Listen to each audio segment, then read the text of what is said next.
বর্ধমান বিশ্ববিদ্যালয়ের সেকেন্ড সেমিস্টারের ছাত্রছাত্রীবৃন্দ, তোমরা কেমন আছো? আশা করি তোমরা ভালো আছো। আমি হেমন্ত টিউটোরিয়ালের পক্ষ থেকে হেমন্ত প্রামাণিক। আজকে আমি তোমাদের জন্য যাদের রাষ্ট্রবিজ্ঞানে মাইনর সাবজেক্টে আছে তাদের জন্য আমি বেশ কিছু গুরুত্বপূর্ণ প্রশ্ন নিয়ে এসেছি। এর পূর্বের ভিডিওতে আমি তোমাদের 9টি প্রশ্ন দিয়েছি এবং 20টি শর্ট কোশ্চেন দিয়েছি। আজকে আমি তোমাদের মাত্র 8টি বড় কোশ্চেন দেবো এবং 20টি শর্ট কোশ্চেন দেবো। তো কারণ তোমাদের এরপরেও আমি একটা শর্ট কোশ্চেনের ভিডিও আমি আলাদাভাবে ছাড়বো। যেহেতু তোমাদের সিলেবাসটা অনেক বড়, তোমরা নতুন পরীক্ষা দিচ্ছ, নতুন সিলেবাস, সেই জন্য তোমাদের একটু বেশি পড়তে হচ্ছে। আমি তোমাদের লাস্ট মিনিট সাজেশন ঠিক টাইমে দিয়ে দেবো। আর আজকে যে প্রশ্নগুলো দিচ্ছি 2 নম্বর, 5 নম্বর, 10 নম্বর মিলিয়ে প্রশ্ন দিচ্ছি। এই কয়েকটি প্রশ্ন করতে হবে। অর্থাৎ আগের ভিডিওতে তোমাদের দিয়েছি 9টি আর এইটা দিচ্ছি 8টি। 9টি আর 8টি মোট 17টি প্রশ্ন তোমাদের করতে হবে। এই 17টি প্রশ্ন তো অবশ্যই করতে হচ্ছে। তো আমি মুখে বলে দিচ্ছি, তোমরা খাতায় লিখে রাখো। আমি একটা প্রশ্ন অর্থাৎ বড় কোশ্চেনগুলো আমি দুবার করে বলবো, তোমরা খাতায় লিখে নেবে। তো ভিডিওটা দীর্ঘায়িত না করে আমরা মূল প্রশ্নে চলে আসি।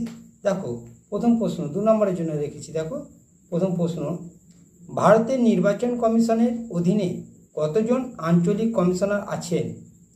ভারতের সংবিধানের কত নম্বর ধারায় সার্বিক প্রাপ্তবয়স্কদের ভোটাধিকার স্বীকার করা হয়েছে? আর একবার বলছি, ভারতের নির্বাচন কমিশনের অধীনে কতজন আঞ্চলিক কমিশনার আছেন?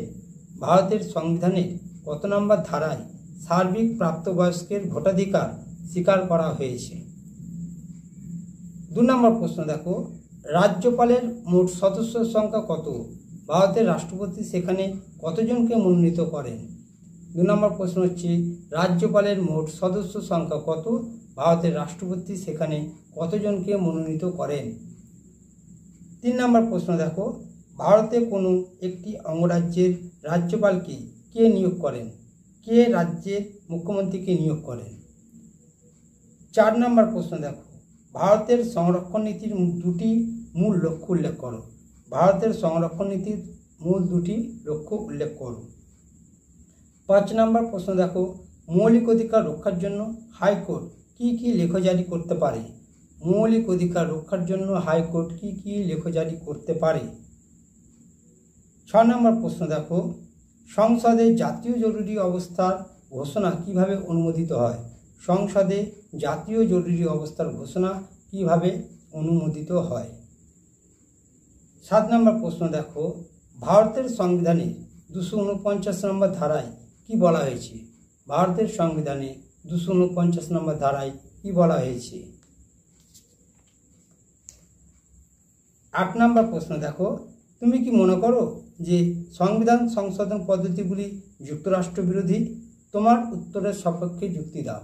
আরেকবার বলছি, তুমি কি মনে করো যে সংবিধান সংশোধন পদ্ধতিগুলি যুক্তরাষ্ট্র বিরোধী? তোমার উত্তরের সপক্ষে 2টি কারণ দেখাও। 9 নম্বর প্রশ্ন দেখো, লোকসভা কিভাবে গঠিত হয়? 9 নম্বর প্রশ্ন, লোকসভা কিভাবে গঠিত হয়? 10 নম্বর প্রশ্ন দেখো, কোনো ব্যক্তি পার্লামেন্টের সদস্য না হয়েও প্রধানমন্ত্রী হতে পারেন কি? কোনো ব্যক্তি পার্লামেন্টের সদস্য না হয়েও প্রধানমন্ত্রী হতে পারে কি?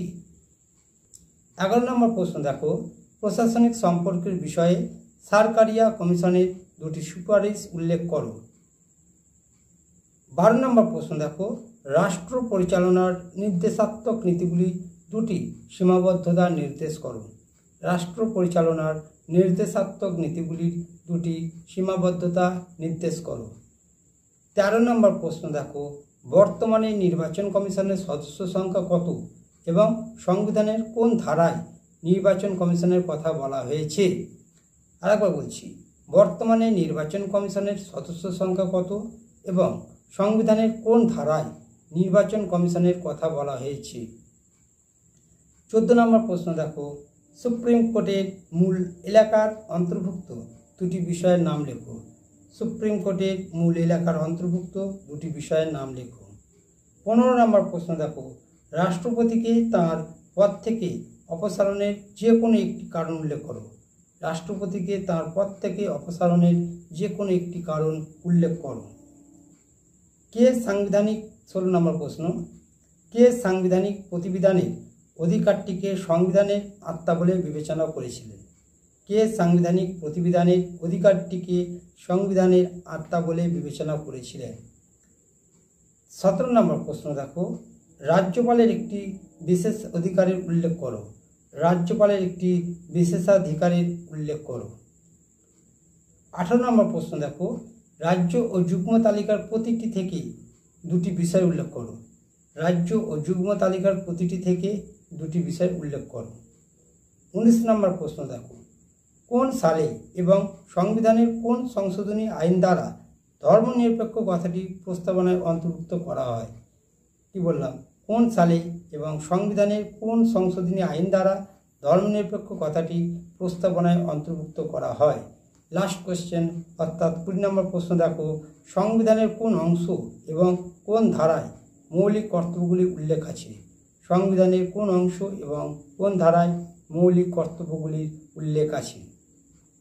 এই মাত্র 20টি প্রশ্ন তোমাদের অবশ্যই করতে হবে। পূর্বের ভিডিওতে আমি তোমাদের 20টি দিয়েছি, আজকে দিলাম 20টি। এগুলো তোমাদের অবশ্যই করতে হবে 2 নম্বরের জন্য।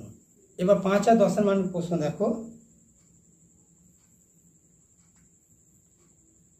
1 নম্বর প্রশ্ন দেখো, 5 আর 10 মিলিয়ে দিচ্ছি আমি 10-এরগুলো আমি বলে দেবো, 5-এরও বলে দেবো। কোনগুলো 5-এর জন্য করবে এবং 10-এর জন্য করবে।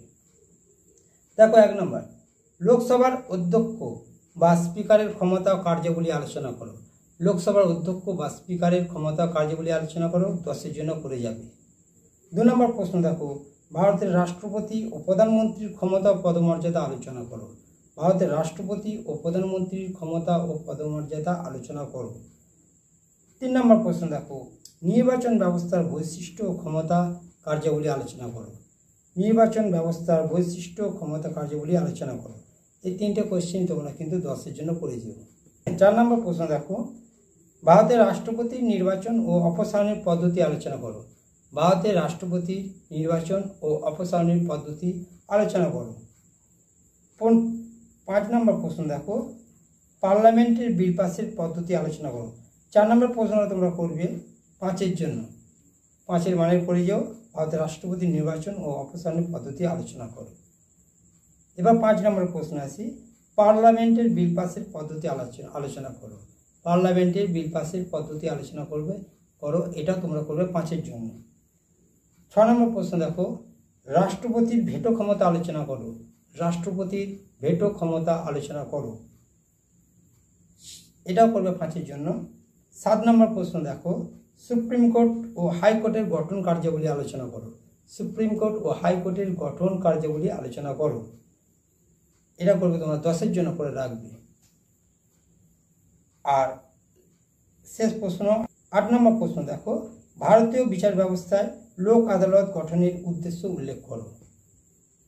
ভারতীয় বিচার ব্যবস্থায় লোক আদালত গঠনের উদ্দেশ্য উল্লেখ করো।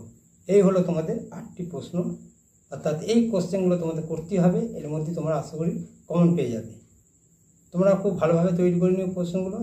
আর প্রশ্নগুলো পেয়ে যদি তোমরা মনে করো আমাদের উপকার লেগেছে, কাজে লেগেছে, তাহলে অবশ্যই চ্যানেলটিকে সাবস্ক্রাইব করবে এবং পাশে থাকা বেল আইকনটি অল করবে, যাতে পরবর্তী কোনো ভিডিও ছাড়া মাত্রই তোমাদের কাছে পৌঁছায়। তো তোমরা ভালো থেকো, সুস্থ থেকো, আমার সঙ্গে থেকো।